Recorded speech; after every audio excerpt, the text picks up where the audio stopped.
warm welcome to African Aerospace and Defence TV. In many parts of the world, arms procurement has become synonymous with corruption. South Africans themselves are still looking for answers into what went wrong in the 1999 arms deal. Andre Roux, a senior researcher at the Institute for Security Studies, explains why it's so crucial to have appropriate measures in place to ensure transparency. Why is it so critical for us to have closure on this very controversial arms deal? I think the most important thing is to bring in the checks and balances, because arms deal procurement will always be with us. And around the world, there has been a lot of corruption in national arms deal procurement systems. We saw in India, they've had massive problems for a number of years. And the major multinational arms dealers, that whether it's BAE or ThyssenKrupp, but these companies actually have had to work with the environment that they want to sell these weapons in. And if the environment has an element of corruption, then to do business, it actually became an international trend that you need to put sweeteners on the table for certain individuals.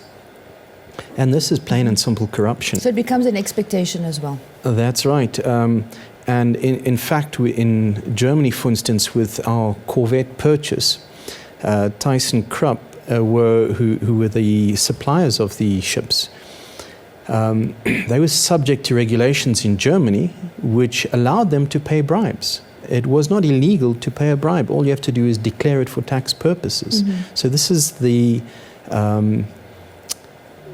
level at which this international support for corruption has developed. And on a national level, where our concern comes in is that corruption affects the quality of what you're purchasing. So how do we stop the corruption?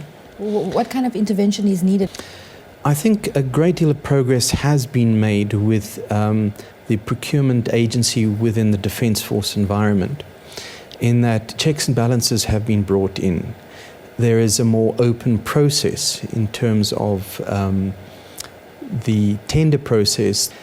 The challenge, however, remains that any system will be open to manipulation, to influence on the highest level where decisions are made. So you may have now a more technical process on the operational level that looks at the quality of what you're getting in each of the proposals for a weapons package. The final decision, though, is always influenced by politics. South Africa, for instance, will not buy American aircraft, F-16s or Super Hornets, despite the capabilities, because of the political reluctance to be dependent on America for source codes for the software for the avionics on the aircraft, for instance. So this is why we went and bought the Gripen, because it's a neutral aircraft in terms of coming from Sweden. And how far that political influence is pushed to favor a certain package, this is where now corruption and influence comes in. Political influence will always be there to favor national arms industries. Where it comes to individuals now, this is where the corruption issues are in discussion. What are the spillover effects out of this arms deal for local industry players? Well, there are many challenges. One, the perception of corruption, but also there are, with the checks and balances that have come in, and a primary role play is the National Arms Control Committee. So companies like Paramount, which are massive international players with military equipment, have problems selling their equipment overseas. The recent Nigeria incident, where Nigeria sought with their challenge of Boko Haram and trying to capacitate their defense force to purchase some military equipment in South Africa. And despite having political favor from the highest levels of government and a legitimate commercial deal, it was still cut off at the National Arms Control Committee because it didn't go through the right technical process. So this impacts and affects the ability of our dwindling arms industry to be effective in terms of their sales on the international market. The Farmer KISS 209 helicopter first started cruising South African skies earlier this year as a light training helicopter. But from what we hear, there's interest for it to be used for a variety of purposes. The Italian-designed and manufactured Farmer K209 helicopter has arrived in the African skies. This mainly carbon fiber machine could revolutionize helicopter pilot training on the continent. The K209 sports the latest technology. The Farmer K209 is an all-composite carbon fiber constructed helicopter with a turbine engine and a full EFIS glass cockpit, which is very unique in the light helicopter industry. The systems you find in this helicopter are generally reserved for bigger machines, more expensive helicopters. Normally we charge about 3,000 Rand to train on an R22. The cheapest turbine trainer would be a Jet Ranger at about 8 to 10,000 Rand. So it's that substantial jump that makes it so special. Now you can train for normal low-cost rates with a turbine. This machine makes direct progress to turbine rating for student pilots possible. This machine, I think, will make a significant difference to flying schools within the world for that matter, but in our case in Southern Africa, learning to fly a turbine-powered helicopter is hugely expensive. In this case, it is not. This makes it attractive to people that want to learn to fly, and they will have turbine-powered experience in their logbook to enhance their careers in the future. This machine, for example, has very strong pedal authority, which means you have to be extra sensitive on the pedals as compared to other helicopters. So that will make the students work a little bit harder. Other things like the turbine has a bit of a lag. So a piston helicopter, like a car, as soon as you touch the throttle, there's revs. With the turbine, it needs to spool up first. So it's small things that the student will have to also bear in mind when flying, which we could say maybe makes it a little bit more difficult to fly. But in his career, 90% of his real jobs are going to be on turbine machines, and he's going to need to deal with those factors anyway. I chose the Farmer because it's the cheapest helicopter thus far in South Africa, and although it's non-type certified, the hours do count and for your commercial turbine time, and so I need the turbine hours to progress further up the ladder. But how does it perform? The machine has quite a lot of performance in comparison with an R22, for example. First reason being it's lighter and has more power. So out here in South Africa, where you can see it's very hot and we're quite high, the air is very thin, it helps us like that. We still obviously have our limitations like any aircraft in these conditions, but we do perform a lot better. I will definitely recommend the helicopter because there is still some things to sort out, but otherwise it's quite a nice helicopter to fly. It's just not very ideal for hot temperatures like today and high altitudes, but further down, lower altitude, it would be just fine.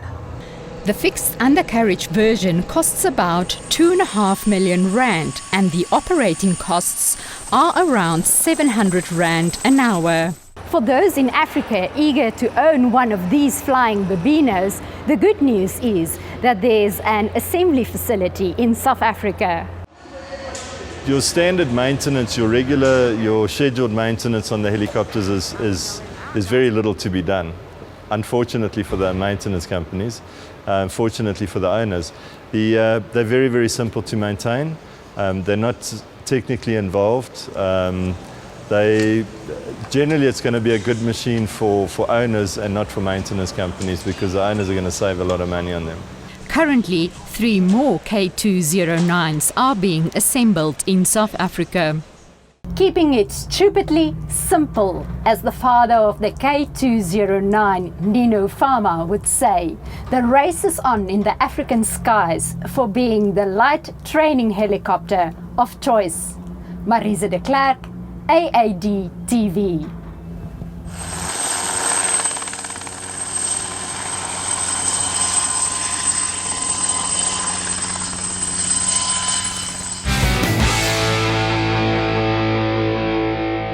This helicopter is quite unique. It's the first of its kind in Africa, predominantly made of carbon fiber. In fact, it's proved to be quite a mission to have it registered in South Africa. To tell us more about registering and declaring this unique helicopter airworthy in South Africa, we are talking to the South African Civil Aviation Authority's Senior Manager for Aircraft Certification, Shubhas Devkaran. Welcome, Shubhas. Good morning, Marisa. Shubhas, as I understood from the owner, this helicopter was not even on the databases of the South African Civil Aviation Authority when they tried to register that. How is this possible? What happened there? As you may probably be aware, aviation is quite a highly regulated sector in transportation. In fact, it's the most stringently regulated sector for obvious reasons. And for that reason, we have in place very stringent regulations governing any new type of helicopter or aircraft coming into South Africa. And as the South African Civil Aviation Authority, we pride ourselves on maintaining the highest levels of aviation safety internationally. It is our goal. We value the citizens of the country, and in that regard, we enforce the highest levels of compliance. In terms of the acceptance process and the registration process of any new type of aircraft, there are a number of requirements which need to be met. For this particular helicopter, the Farmer K209, what we have observed is that it is an Italian kit-built helicopter. It is manufactured, or rather the kit is manufactured in Italy, and it could be assembled by an amateur builder anywhere in the world. And in this case, it was assembled in South Africa. The assessment process leading up to that determination involves a number of documentation and assessments, and of course, to maintain the high levels of safety, a thorough review is necessary. Now, you then had to, I guess, start a process to get it onto the computer system. Did you need to design a new category, new standards to test this this helicopter against? Marisa, this particular helicopter does have a number of innovative features. However, our systems are geared up to cater for any new type of helicopter or aircraft coming into the country. So in this regard, we look at our aircraft registration system. It's completely accommodating, as well as our pilot licensing system. What is perhaps a requirement in this instance is, because it's a new type of aircraft on the register, we would require pilot training performed by the manufacturing facility. This is obviously to ensure that the pilots who perform or train the South African pilots actually meet the necessary standards. And of course, the manufacturer of the aircraft would know best in this regard. When it actually came to flying the aircraft with a qualified South African-based pilot, there apparently was no pilot in South Africa. How did you overcome that challenge in order to get the aircraft or the helicopter declared airworthy and legal in South Africa? In fact, that's quite a pertinent question. One of the challenges which every state such as South Africa is faced with when importing a new type of aircraft into the country, such as the Farmer K209, is who is going to fly this helicopter, or who is going to fly this aircraft. And especially in terms of that particular person meeting the requirements as it's prescribed within our regulations. And there are a number of technical requirements in terms of experience and formal qualifications. However, we accommodate such requests from applicants through means of an exemption process, where for this first type of aircraft, one may not have the relevant experience. However, they have experience in a similar category or type of aircraft, such as R44 Robinson or R66, as an example. And using that base of experience together with the instructor's qualification, we grant an exemption so that they are able to undertake the factory training at the manufacturing facility, be granted a rating in South Africa, whereafter they are able to undertake this training for other South African citizens without those citizens physically going to the factory themselves. This is a very formal and technical process in which we perform a safety assessment of the exemption application to ensure that, of course, safety is not compromised. Yeah, and now finally the aircraft is registered. What kind of registration does it have, and what does this now mean? So this particular type of helicopter is categorized currently as an amateur-built aircraft, and this is because the manufacturing facility, which is based in Italy, produces kits, and this is perhaps a very positive factor in this case, in that the manufacturing facility which produces these kits releases these kits to kit builders all around the world, and it's true also in South Africa that a kit builder could then assemble this aircraft and apply for registration as well as an authority to fly to perform his own recreational purposes or uses rather. And further, if the applicant in question wishes to pursue the certification processes so that he could utilize the aircraft for more commercial operations, that is certainly a possibility, and we have processes in place. However, the requirements are a lot more stringent in that regard. That's it for this week's edition. Stay tuned every week to this channel. Tap into our other sections for more coverage. See you soon.